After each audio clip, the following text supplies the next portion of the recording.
हिजोको भेलामा सिस्टर लियुले सबैको सामु मलाई म व्यावहारिक काम नगर्ने, अरूलाई तिनीहरूको सङ्घर्षबारे नसोध्ने, धेरै समस्या सम्बोधन नगरिएकोले म टोली अगुवा हुन नसक्ने भन्दै आलोचना गरिन्। यो मलाई साँच्चै नै अनुचित लाग्यो। म यस कर्तव्यमा नयाँ छु र म धेरै दबावमा परेको छु। सिस्टर लियुले मेरा कठिनाइहरू बुझिरहेकी छैनन्, तर पनि त्यसरी मेरो आलोचना गरिन्। के उनले कुराहरू कठिन बनाउन खोजेकै हो त? मैले सोचेँ, तिमी मैले राम्रो काम गरिरहेको छैन भन्छौ, तर के तिम्रो काम समस्या मुक्त छ? मौका पाएँ म नि तिम्रो आलोचना गर्नेछु। मलाई त्यसो गर्नु ठिक लागेन, तर यो कुराले मलाई अझै सताइरहेको छ। हालै मैले त्यस्तै घटना अनुभव गरेकी थिएँ। एकजना सिस्टरले मेरो खुलासा गरेकी थिइन्। मैले त्यो परमेश्वरबाटै हो भनी स्वीकार्न र उहाँमा समर्पित हुन सकिनँ। अझ म त्यस सिस्टरलाई प्रहार गर्न चाहन्थे। तब परमेश्वरका वचनहरू पढेर मैले आफ्नो द्वेषपूर्ण स्वभावलाई देखेँ। साँच्चै आफूलाई घृणा गरेँ अनि सत्यता अभ्यासमा ध्यान केन्द्रित गरेँ। मैले आलोचनाहरूको कसरी सामना गर्ने भनी सिकेँ। के तिमी हामीलाई आफ्नो अरू अनुभव बताउन सक्छौ? हो, अवश्य। यो वर्षको सुरुतिर म मण्डलीको अगुवा छँदा सुसमाचार टोलीकी अगुवा सिस्टर वाङलाई अर्को मण्डलीमा सरुवा गरियो। एक दिन अर्को सिस्टरले मलाई बताइन् कि सिस्टर वाङले अरूलाई मसित झुटो अगुवाका चालचलनहरू छन्। म आफ्नो सुसमाचारको काममा लापरवाह छु अनि मैले आएका समस्याहरूलाई त्यति चाँडो निराकरण गर्दिनँ, जसले टोलीको क्षमता र प्रभावकारितालाई खस्काएको भनेकी छिन्। मलाई रिस उठ्यो। मैले सोचेँ, पछिल्लो समय मैले विस्तृत अनुगमन गरिरहेकी छैन, तर यसको असल कारण छ। मेरो अगाडि नभनी मेरो पछाडि यो कुरा भनेर के तिमीले समस्या ल्याउन खोजेको हो? अरू सबैले मेरो बारेमा के सोच्ने छन् होला? म तिमीलाई सजिलै छोड्नेवाला छैन, तिम्रो खुलासा गर्नेछु। त्यसैले मैले भने, सिस्टर वाङले सधैँ मलाई तुच्छ नजरले हेर्ने र मेरो गल्ती खोज्ने गरेकी छिन्। उनी महान व्यक्ति होइनन् भन्ने कुरा सबैलाई थाहा छ। उनले कहिले अरूसित राम्ररी काम गरिनन्, अरूका गल्ती मात्र खोजिन्। अहिले उनले मलाई निशाना बनाइरहेकी छिन्, तर मैले उनलाई केही गरेकी छैन। सायद मैले उनलाई अर्को मण्डलीमा सरुवा गरेको कारणले होला। उनले टोली अगुवाको पद गुमाइन् र उनी त्यसको बदला मसित लिन चाहन्छन्। यो त सिस्टर वाङकै समस्या हो जस्तो लाग्छ। ठ्याक्कै। त्यो सिस्टरले म ठिक छु अनि यो सिस्टर वाङकै समस्या सोचुन् भन्ने म चाहन्थे। यस घटनापछि ती सबैजनाको सामु सिस्टर वाङले मेरो खुलासा गरेको कुरा कस्तो लाजमर्दो थियो भने मैले सोचिरहेको थिएँ। यदि सबैले उनलाई विश्वास गरेर म झुटो अगुवा हो भनी सोचेका भए, तिनीहरूले मलाई कस्तो नजरले हेर्थे? अनि यदि यो कुरा माथिल्लो नेतृत्वसम्म पुगेको भए, मैले आफ्नो पद समेत गुमाउने थिएँ होला। मेरो मन यो कुराले झन भरिँदै थियो अनि मैले सिस्टर वाङलाई घृणा गर्न थालेँ। के उनले मलाई प्रष्टै अलग्याएकी होइनन् र? मैले सोचेँ, उनी निष्ठुर हुन् भने मलाई पक्षपाती भन्न सक्दिनन् अनि म अगुवा रहेसम्म उनले अर्को बढुवा देख्ने छैनन्। यदि उनले मानिसहरूको कुरो काटिरहेकी पाएँ भने म उनको चालचलन बाहिर ल्याउनेछु ताकि सबैले थाहा पाउन् र उनलाई मण्डलीबाट निकालुन्। म यस्तो प्रकारको सोचसित पुरै सन्तुष्ट थिइनँ अनि उनलाई त्यसरी व्यवहार गर्नु परमेश्वरको इच्छा अनुरूप छ छैन भनी सोचेँ। परमेश्वरले यो घटना हुन दिनुभएको थियो अनि मैले सत्यता खोजी वा आत्मसमीक्षा गरिरहेकी थिइनँ, तर मैले उनीमा नजर राखिरहेकी थिएँ अनि प्रत्युत्तर दिन उनका गल्तीमा झम्टिन चाहन्थे। त्यसले सत्यता स्वीकारेको नदेखाउने मलाई थाहा थियो। त्यस रात म यस कुरामा सोचमग्न भएँ।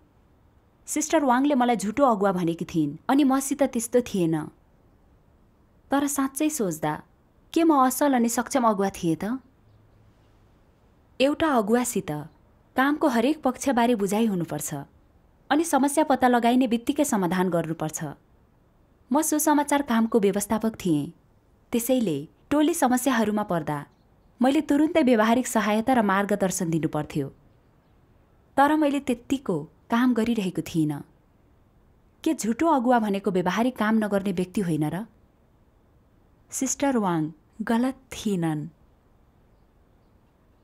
उनीसित ठूलो मानवता थिएन, तर उनी खराब व्यक्ति थिएनन्। उनले कर्तव्यमा नतिजाहरू हासिल गर्थिन् अनि उनीसित प्रतिभाहरू थिए, त्यसैले उनी मण्डलीको निम्ति राम्रो थिइन्। यदि व्यक्तिगत दोषको कारणले मैले उनलाई कर्तव्य निर्वाह गर्न नदिने वा निकालिदिने हो भने यसले उनलाई चोट दिने मात्रै होइन, परमेश्वरको घरको काम बिथोल्ने थियो। मैले उहाँलाई अप्रसन्न तुल्याउन सक्दिन थिएँ। त्यस सोचसँगै मैले उनीप्रतिको मेरो पूर्वाग्रहलाई छोड्न सकेँ। मैले कस्तो प्रकारको व्यवहारिक काम गरिरहेको थिइनँ भन्ने समीक्षा गरेँ। उनले भनेका क्षेत्रहरूमा पनि मैले सुधार गर्न थालेँ अनि अरूसित कठिनाइहरूको बारेमा बातचित गर्न थालेँ। त्यसो गरिसकेपछि मलाई अझ राम्रो लाग्यो। तिमीले अहिले यो कुरा भन्दै गर्दा सिस्टर लियुले म टोली अगुवाको कामको योग्य छैन भनेको मैले सम्झेँ।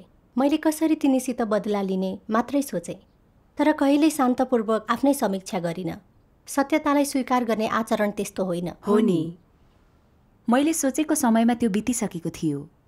तर केही दिनपछि अर्को सिस्टरले मलाई भनिन्, सिस्टर वाङले धेरै मानिस भएको भेलामा तिमी झुटो अगुवा देखिने कुरा भनिन्। यो कुरा सुनेर मेरा सबै रिस बाहिर आयो अनि मैले सोचेँ, सिस्टर वाङले त्यति धेरै मानिसहरूको सामु मेरो खुलासा गरेर मेरो नाम माटोमा मिलाइदिन्। यदि उनले त्यस्तै गरिरहन् भने म कसरी आफ्नो शिरलाई ठाडो राख्न सकौँला? झुटो अगुवा भएकोमा मलाई बर्खास्त गर्न सकिने थियो। म उनलाई वस्तुस्थिति देखाउन चाहन्थे ताकि मलाई आज्ञाकारी सानो थोमा नसोचुन्। उनीसँग म जस्तालाई त्यस्तै गर्न चाहन्थे। यदि उनले खुलासा गरेर मेरो प्रतिष्ठा नष्ट गर्न चाहेकी हो भने म तिनले गरेको गल्ती खोज्न र प्रमाण जुटाउन सक्थेँ। त्यसपछि तिनलाई हटाउन खोज्ने थिएँ। केही दिनसम्म कसरी आफ्नो अहम र प्रतिष्ठालाई जोगाउने, कसरी उनीसित बदला लिने भन्ने सोच्दै म व्याकुल भइरहेँ। मैले उनको नयाँ मण्डलीको अगुवालाई, उनीसित मानवता छैन, अगुवाहरूप्रति सधैँ आलोचनात्मक रहन्छन्, त्यसैले उनीमाथि निगरानी राख्नुपर्छ र उनले नराम्रो व्यवहार गर्न थालिन् भने बर्खास्त गर्नुपर्छ भनी बताएँ। सबै कुरा बताइसकेपछि मैले दोषी र असजिलो जस्तो अनुभव गरेँ। मैले सोचेँ, मैले के गरिरहेकी छु? के यो आँखाको बदला आँखा होइन र? अरूलाई प्रहार र बहिष्कार गर्ने कुरा होइन र? यसबाट मैले के पाठ सिकौँ भन्ने परमेश्वर चाहनुहुन्छ। त्यसपछि अन्ततः प्रार्थना र खोजी गर्न म परमेश्वरको सामु आएँ। खोजीमा मैले आफूसँग नमिल्नेलाई बहिष्कार गर्ने, ख्रिस्ट विरोधीको खुलासा गर्ने उहाँको वचनबारे स्मरण गरेँ। ल अब हामी यो खण्डको पाठको भिडियो हेरौँ। हुन्छ नि।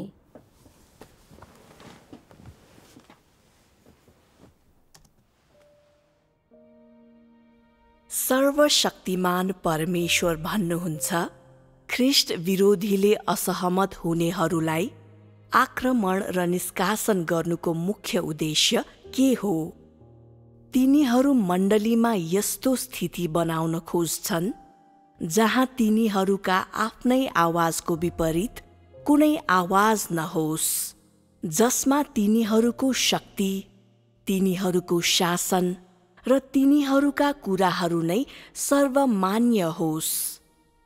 सबैले तिनीहरूको कुरामा ध्यान दिनुपर्छ र तिनीहरूको विचार फरक हुँदा तिनीहरूले यसलाई व्यक्त गर्नु हुँदैन, बरु आफ्नो हृदयमै लुकाएर राख्नुपर्छ। खुल्लम खुल्ला असहमत हुन आँट गर्ने जो कोही ख्रिस्ट विरोधीहरूको शत्रु बन्छन् र तिनीहरूले उनीहरूलाई समस्यामा पार्न हर उपाय सोच्छन् र जति सक्दो चाँडो उनीहरूलाई विलय गराउन चाहन्छन्। आफ्नो हैसियतलाई कायम राख्न र आफ्नो शक्तिलाई रक्षा गर्न ख्रिस्ट विरोधीहरूले आफ्ना विरोधीहरूलाई आक्रमण गर्ने एउटा तरिका यही हो। तिनीहरू भन्छन्, तिमीले फरक विचार राख्छौ भने त्यो ठिकै छ, तर तिमीले आफ्नो इच्छा अनुसार त्यसको बारेमा कुरा गर्दै हिँड्नु हुँदैन। मेरो शक्ति र प्रतिष्ठाको बारेमा सम्झौता गर्ने कुरा त परै जाओस्। यदि तिमी केही भन्न चाहन्छौ भने तिमीले मलाई व्यक्तिगत रूपमा भन्न सक्छौ। यदि तिमीले त्यो सबैको सामुन्ने भन्छौ भने मेरो अपमान हुन्छ। तिमी तिरस्कृत हुन खोजिरहेको हुन्छौ र मैले तिमीलाई ठिक पार्नु पर्छ। यो कस्तो किसिमको स्वभाव हो? ख्रीष्ट विरोधीहरूले अरूलाई स्वतन्त्र रूपमा बोल्न दिँदैनन्। यदि तिमीहरूसँग कुनै विचार छ भने, चाहे ख्रीष्ट विरोधीको वा अरू कुनै कुराको बारेमा होस्, तिनीहरूले त्यो आफैमा सीमित राख्नुपर्छ। तिनीहरूले ख्रीष्ट विरोधीको इज्जतलाई विचार गर्नुपर्छ। होइन भने ख्रीष्ट विरोधीले तिनीहरूलाई शत्रु ठान्नेछ र तिनीहरूलाई आक्रमण र निष्कासन गर्नेछ। यो कस्तो किसिमको प्रकृति हो? यो ख्रीष्ट विरोधीको प्रकृति हो। र तिनीहरूले किन यसो गर्छन्? तिनीहरूले मण्डलीमा अरू कुनै वैकल्पिक आवाज उठ्न दिँदैनन्। तिनीहरूले मण्डलीमा फरक विचार राख्नेहरूलाई रहन दिँदैनन्। तिनीहरूले परमेश्वरका चुनिएका मानिसहरूलाई खुलस्त रूपमा सत्यताको संगति गर्न र मानिसहरूको बारेमा पहिचान गर्न दिँदैनन्।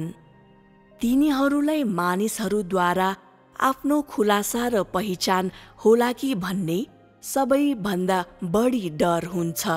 तिनीहरूले आफ्नो शक्तिलाई र मानिसहरूको हृदयमा भएको तिनीहरूको हैसियतलाई निरन्तर दरिलो पार्ने प्रयास गरिरहेका हुन्छन् र तिनीहरू आफ्नो शक्ति र हैसियतलाई दृढ र अचल बनाउने चाहना गर्छन्। आफ्नो अभिमान, इज्जत वा हैसियत र अगुवाको रूपमा तिनीहरूको महत्त्वलाई जोखिम पुर्याउने वा असर गर्ने कुनै पनि कुरा तिनीहरू कहिल्यै सहँदैनन्। के यो ख्रीष्ट विरोधीहरूको दुष्ट प्रकृतिको प्रकटीकरण होइन र? तिनीहरूमा पहिलेदेखि नै रहेको शक्तिसँग सन्तुष्ट नभएर तिनीहरू त्यसलाई सुदृढ र सुरक्षित गर्छन् र पूर्ण प्रभुत्व गर्न खोज्छन्। तिनीहरूले अरूको व्यवहार नियन्त्रण गर्न मात्र चाहँदैनन्, तर तिनीहरूको हृदय पनि नियन्त्रण गर्न चाहन्छन्। ख्रीष्ट विरोधीहरूको कार्यशैली तिनीहरूको आफ्नै शक्ति र हैसियतलाई रक्षा गर्नको लागि हो र यो पूर्ण रूपमा शक्तिमा रहिरहने तिनीहरूको इच्छाको परिणाम हो। विशेष गरी असहमत हुने व्यक्ति छ भने यस्तो हुन्छ, र असहमत व्यक्तिले भनेको वा तिनीहरूको पिठ्यौँ पछाडि तिनीहरूले गरेको निन्दा ख्रीष्ट विरोधीले सुन्छ। यस मामिलामा तिनीहरूले चाँडोभन्दा चाँडो त्यो विषयको समाधान गर्छन्। त्यसो नगरुन्जेल तिनीहरू सुत्न र खान सक्दैनन्। तिनीहरूले कसरी यस्तो प्रयास गर्न सक्छन्? किनकि तिनीहरूले आफ्नो शक्तिलाई खतरा भएको र तिनीहरूको नाउँ, फाइदा र हैसियतलाई हानि पुगेको छ भनी सोच्छन्। यदि यस व्यक्तिले त्यो समस्याको सत्यता बतायो भने अगुवाको रूपमा रहेको ख्रीष्ट विरोधीको हैसियत गुमेर जान सक्छ। यदि त्यो खबरमाथि वा धेरै दाजुभाइ दिदीबहिनीहरूको कानसम्म पुग्यो भने माथि हुनेले तिनीहरूलाई बदल्न सक्छ वा दाजुभाइ दिदीबहिनीहरूले तिनीहरूलाई खारेज गर्न सक्छन्। तिनीहरू राजीनामा दिन बाध्य हुन सक्छन्। यसै कारणले गर्दा तिनीहरू धेरै मेहनत गर्छन् र त्यस्तो मूल्य चुकाउँछन्। यस विषयमा संगति गर्न कहिलेकाहीँ भोजन छोड्छन् वा रातभरि जागा रहन्छन्। तिनीहरूको मुख नसुकुन्जेल बातचित गरिरहन्छन्।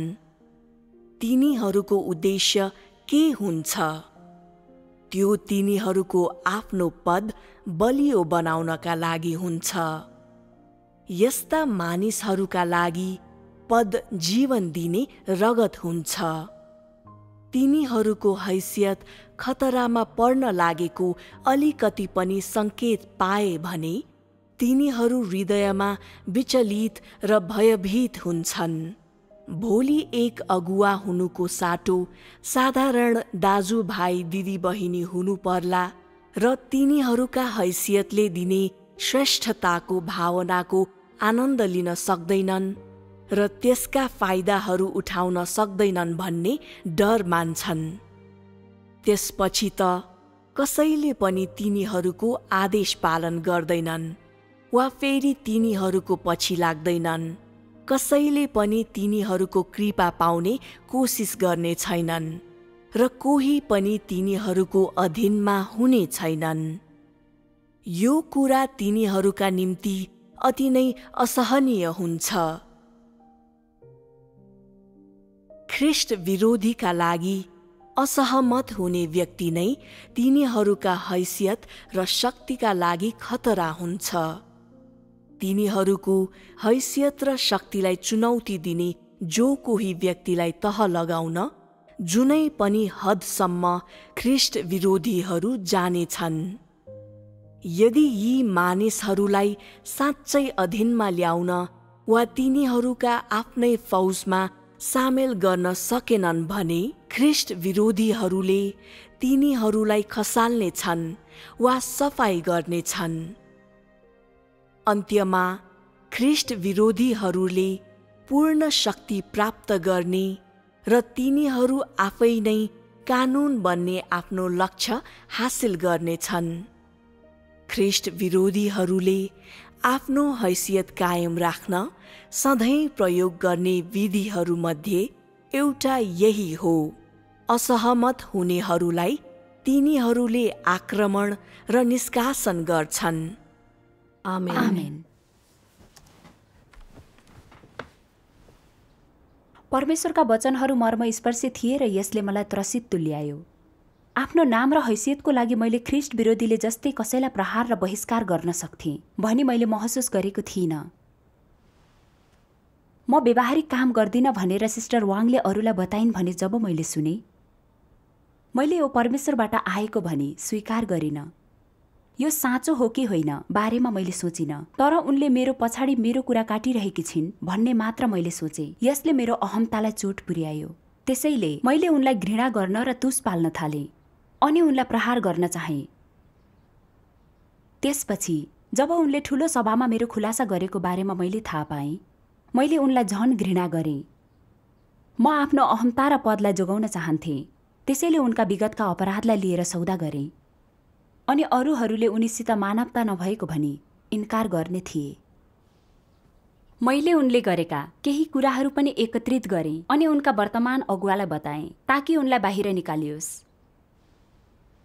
उनीसित प्रतिभा र सबल पक्षहरू छन् अनि उनले आफ्नो कर्तव्य ठिकै निर्वाह गर्छिन्। उनलाई मण्डलीमा राखिनुपर्छ भन्ने मलाई थाहा थियो। सिस्टर वाङले मेरो वास्तविक समस्या प्रकट गर्दैछिन् भन्ने पनि मलाई थाहा थियो, तर यसले मेरो इज्जत र हैसियतलाई छोएको थियो। त्यसैले मैले उनलाई प्रतिपक्षी, शत्रु र मेरो शक्तिको निम्ति त्रासको रूपमा देख्न थालेँ। म बदला लिन चाहन्थेँ। मसित द्वेषपूर्ण प्रकृति भएको कुरा मैले देखेँ। त्यसपछि मैले परमेश्वरको घरबाट निकालिएका ख्रीष्ट विरोधीबारे सोचेँ। तिनीहरूले सत्यतालाई पछ्याएनन्। त्यसैले तिनीहरूको हैसियत सङ्कटमा पर्ने बित्तिकै तिनीहरू मण्डलीलाई आफ्नो राज्यमा बदल्न र सबैमाथि प्रभुत्व गर्न खोज्दै प्रहार गर्थे। अन्ततः दुष्ट काम गरेकोले तिनीहरूलाई धपाइयो। मेरो चालचलन ती ख्रीष्ट विरोधीहरूको भन्दा फरक थिएन। अहिले म देख्न सक्छु कि सिस्टर लियुले मेरो खुलासा गर्दा मैले इन्कार मात्र गरिनँ, उल्टै हमला गर्न चाहन्थे। त्यो त ख्रीष्ट विरोधी स्वभाव थियो। हो नि।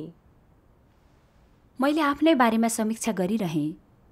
किन म यतिका वर्ष विश्वासी रहेँ भनी मनन गरेँ, तर आफैलाई ख्रीष्ट विरोधीको बाटोमा हिँड्न अनि दुष्कर्म गर्नबाट रोक्न सकिनँ। तब एउटा भेलामा हामीले पढ्यौं कि सच्चा हृदयले परमेश्वरको आज्ञा पालन गर्नेहरूलाई अवश्य उहाँले प्राप्त गर्नुहुनेछ। एउटा खण्ड थियो जुन सिधै मेरो हृदयभित्र पस्यो अनि पछि गएर मैले यसलाई अझ राम्रोसित बुझेँ। म यसलाई पढ्नेछु। राम्रो।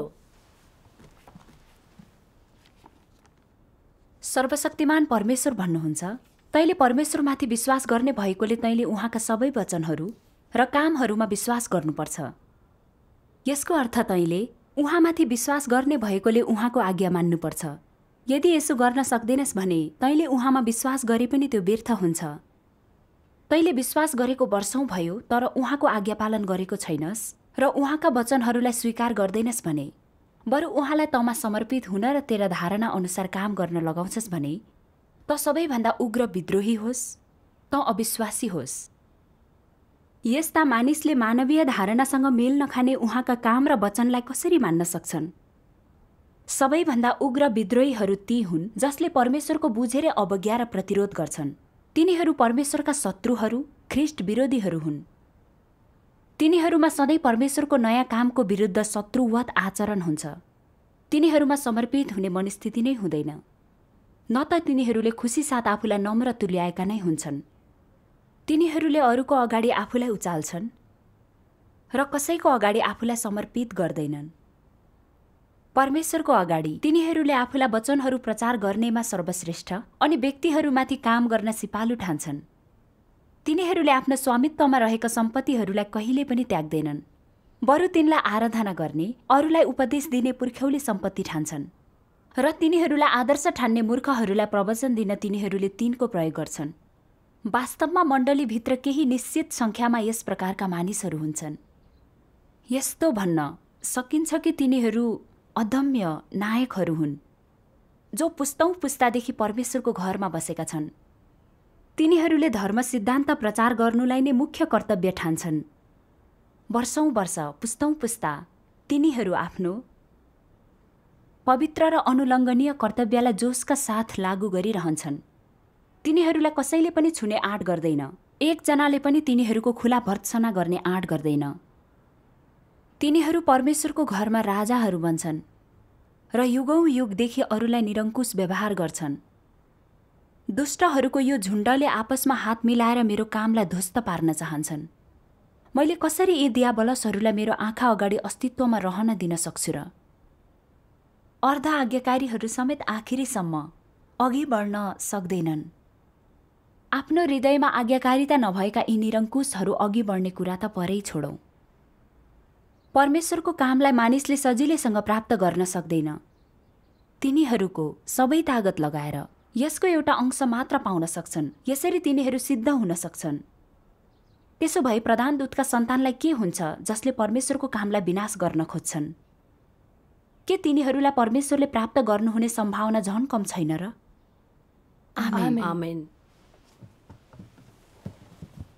परमेश्वरका वचनहरू मेरो निम्ति हृदय स्पर्शी थिए अनि मैले उहाँको धर्मी र प्रतापमय स्वभाव देखेँ। विशेष गरी यो भाग, तिनीहरू कसैको अगाडि आफूलाई समर्पित गर्दैनन्। तिनीहरूलाई कसैले पनि छुने आँट गर्दैन। एकजनाले पनि तिनीहरूको खुला भर्त्सना गर्ने आँट गर्दैन। तिनीहरू परमेश्वरको घरमा राजाहरू बन्छन् र युगौं युगदेखि अरूलाई निरङ्कुशतामा राख्छन्। दुष्टहरूको यो झुण्डले आपसमा हात मिलाएर मेरो कामलाई ध्वस्त पार्न चाहन्छन्। मैले कसरी यी दियाबलसहरूलाई मेरो आँखा अगाडि अस्तित्वमा रहन दिन सक्छु र? यस भागले मलाई अझ बढी त्रसित तुल्यायो जब सिस्टर वाङले झुटो अगुवाको रूपमा मेरो खुलासा गरिन्। मैले शत्रुता, असन्तुष्टि, रोष र विरोधले प्रतिकार गरे। मैले रिसले विद्वेषपूर्वक प्रहार गरे। मण्डलीको अगुवा भएर पनि म सत्यतालाई स्वीकार गर्दिन थिएँ अनि ममा अधीनताको कमी थियो। जब कसैले मेरा समस्या प्रकट गर्थे, जब मेरो अहमतामा चोट पुग्थ्यो र पदलाई सङ्कटमा पारिन्थ्यो, तब उनलाई रोक्न र बदला लिन म हरेक साधन प्रयोग गर्न चाहन्थे। उनको कर्तव्य निर्वाह गर्ने अधिकार खोसेर उनलाई मण्डलीबाट धपाउने गर्थे। मसित दुर्भावपूर्ण मानसिकता थियो। उनलाई ध्वस्त नगरेसम्म विश्राम लिँदिन थिएँ। म परमेश्वरको घरमा राजा भएको थिएँ अनि कसैले छुन आँट गर्दैन थियो। त्यो कसरी चिनिया कम्युनिस्ट भूत ती तानाशाहीहरूदेखि फरक भयो र?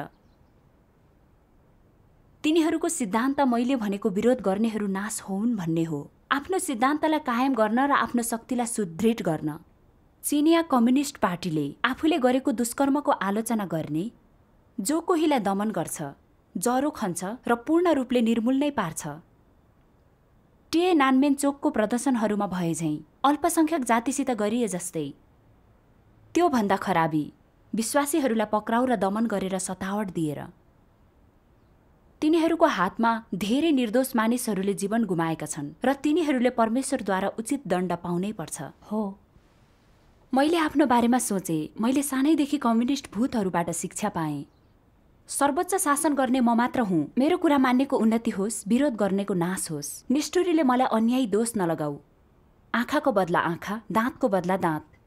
यस्ता धेरै शैतानी विषले मेरो हृदयमा गहिरो जरा गाडेको थियो र बाँच्ने नियमहरू भएका थिए।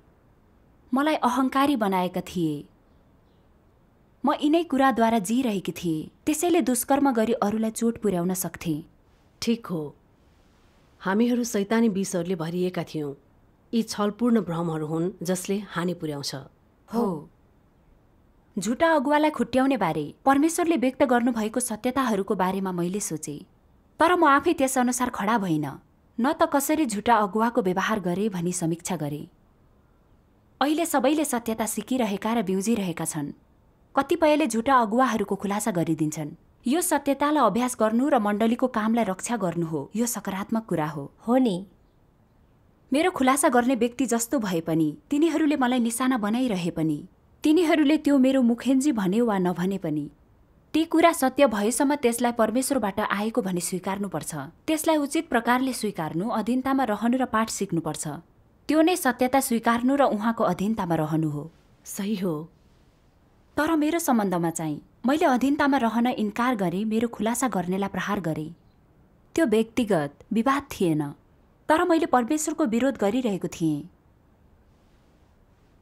यो कुरा महसुस गरेर मैले आफैलाई घृणा गरेँ र डरको अनुभूति गरेँ। म तुरुन्तै परमेश्वरको सामु प्रार्थना र पश्चाताप गर्न आएँ। परमेश्वर, म गलत थिएँ। जब मेरो खुलासा गरियो तब मैले आफ्नो बारेमा समीक्षा गरिन, न पाठ सिकेँ, बरु उनको खेदो गरेँ। मसित द्वेषपूर्ण प्रकृति छ भनी म देख्न सक्छु। परमेश्वर, म पश्चाताप गर्न चाहन्छु। कृपया मार्गदर्शन गर्नुहोस्। आमेन। त्यसपछि तिमीले के गर्यौ? मैले सिस्टर वाङले मेरो बारेमा भनेको कुराको आधारमा आफ्नै समीक्षा गरेँ अनि कामको व्यहोराहरूमाथि अनुगमन गर्न थालेँ। मैले थुप्रै समस्याहरू रहेछन् भन्ने कुरा पत्ता लगाएँ। जस्तै सुसमाचार टोलीमा जो नयाँ थिए, तिनीहरू सत्य दर्शनहरूसित परिचित थिएनन्। त्यसैले आफूबाट दीक्षित मानिसहरूको धारणा र कठिनाइहरूलाई हल गर्न सकेनन्।